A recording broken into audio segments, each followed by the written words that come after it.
Hey guys, it's Katie, and I'm here today to review The Song of Achilles by Madeline Miller. So, if any of you guys are familiar with the Iliad, then you will have a better understanding of what the Song of Achilles is about. The Song of Achilles is, I don't want to call it a retelling, but it expands on our understanding of certain characters from the Iliad, primarily Achilles and Patroclus. So for those of you who aren't familiar with those two characters, Achilles is a demigod. His mother was named Thetis, and she was a sea nymph, and his father was a king from Pelion. So that's kind of the story with Achilles. Patroclus was a prince, and he ultimately becomes exiled because he killed a young boy in his youth in Pelion for a large portion of his life. So basically what the Song of Achilles is about the romantic relationship between Achilles and Patroclus. It is heavily implied in the Iliad, as well as several other classical works, that they were in a romantic and sexual relationship with each other. But anyway, Patroclus and Achilles lived with each other from the time that they were very young, like 9 or 10, up till their deaths when they were in their late 20s. So basically what this book follows is that whole relationship. It is very centered on that relationship.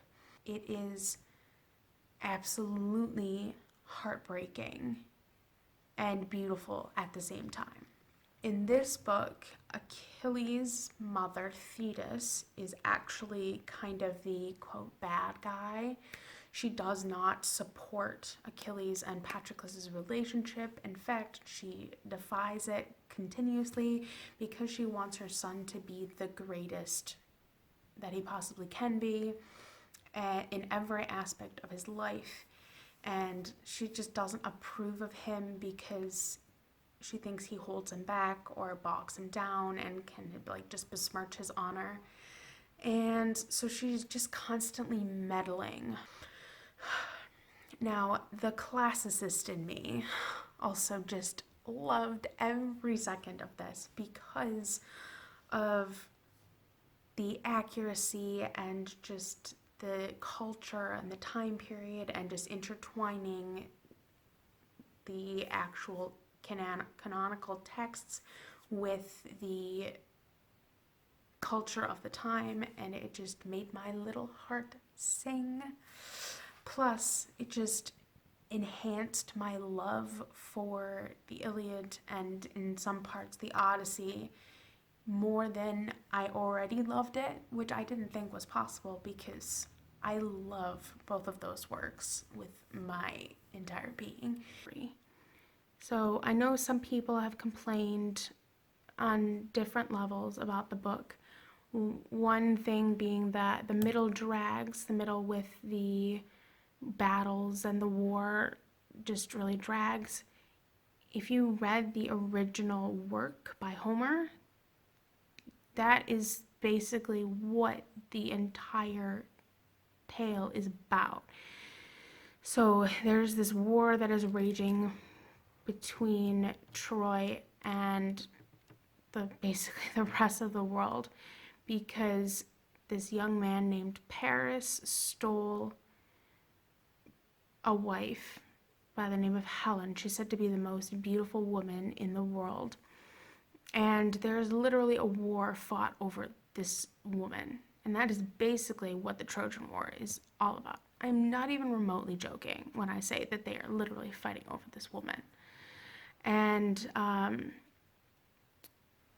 basically why all of these people come to fight for her is because they all swore an oath when they first were courting her. She picked her husband, and then the others were all kind of sworn to protect her. And if anything were to happen, they'd all kind of have to come to her aid, kind of a situation. And that's basically what happened here. So the battle scenes are actually quite important to the story and really is kind of the peak and the climax of everything that happens because of all the bloodshed and deaths and things like that. And so while you may think it's boring and is just really dragged out, it's actually a really important part of the book. Second, a lot of people complain that it is very fanficky, and I'm just going to tell you something right here. As a classicist, let me just tell you, all of the writers from that time period literally wrote fanfic about each other's works. Aeneid, which was written by Virgil, is basically fanfic of the Odyssey and the Iliad. Only it's kind of more on the other end of the world, whereas the Iliad and the Odyssey are Greek, the Aeneid is Roman, and it's just, they're basically the same or very, very similar kinds of epic tales that are just written in very similar ways. So if you want to talk about fanfic, let's go all the way back to like, what, 1st century BCE, and we'll talk about fanfic. So I mean, in a way, yes, it is, but it's also explicitly written in the Iliad that these two were lovers, and she's just expanding on it. I mean, it was written about in other works as well, referenced by Plato and his whole crew. So if you want to say that it's some kind of fanfic, cool, but don't think that fanfic is a bad thing. That's just my little spiel. Most people love this story because the love story is just so powerful and tragic and beautiful. And I just loved every second of it. And now you guys might be wondering why it's called the Song of Achilles. And Patroclus is our narrator. It's told from a first-person perspective, which is Patroclus. The reason that I interpret it is called the Song of Achilles is because it is literally about Patroclus telling us and waxing poetic about his love and Achilles' love kind of for each other. But they basically worship each other. It's ridiculous. And another thing that I really loved from this kind of retelling is the incorporation of Briseis. She is the Trojan girl who is stolen basically as and taken as Achilles' war prize, basically. And the way that she's written here is she's just, Achilles and Patroclus kind of save her and a lot of other women from being raped and kind of defiled. And they kind of grow this lovely little family and this nice community between them and a lot of the women. And she becomes a really close friend and confidant of both Patroclus and Achilles. Another thing that was really cool to see is we got a little bit of a different side of Patroclus in this book. We got to see him learn his medicine because he was a doctor. He healed people, and that was just really cool. But then we also got to see, we didn't see so much of the warrior part of him. That wasn't the way that Madeline Miller was trying to portray him, even though in the Iliad he's portrayed as a decent warrior. It was alluded to in the book, but it wasn't the focus. The focus was more about his softer side of Patroclus and just his love and utter devotion to Achilles. And, you know, even Achilles, like, in the Iliad, his pride and hubris was such a big focus and kind of a downfall, and it is here too, but in less of a way. We get to see Achilles grow up and get to see what he's like and kind of learn a little bit more about the way he is. And so that when it gets to the part during the Trojan War, when he gets to be just really arrogant and full of himself and get a blown up head, just kind of get to see it in a different way, and how Patroclus kind of ties into that aspect of him. So it was just a really cool character study, along with just getting to see a new perspective and a different side of the whole thing. If you haven't read the Iliad, I'd highly recommend going to do that. Preferably before you read the Song of Achilles, because it'll just give you a better understanding and background. And, you know, as dry and dense as you might think it is, it's so worth it. Just go read classical things. Classical canon, classics, Latin and Greek mythology things. Go read all of the classical things. Now, all of that stuff being said, I was a basket case of emotion during this entire book.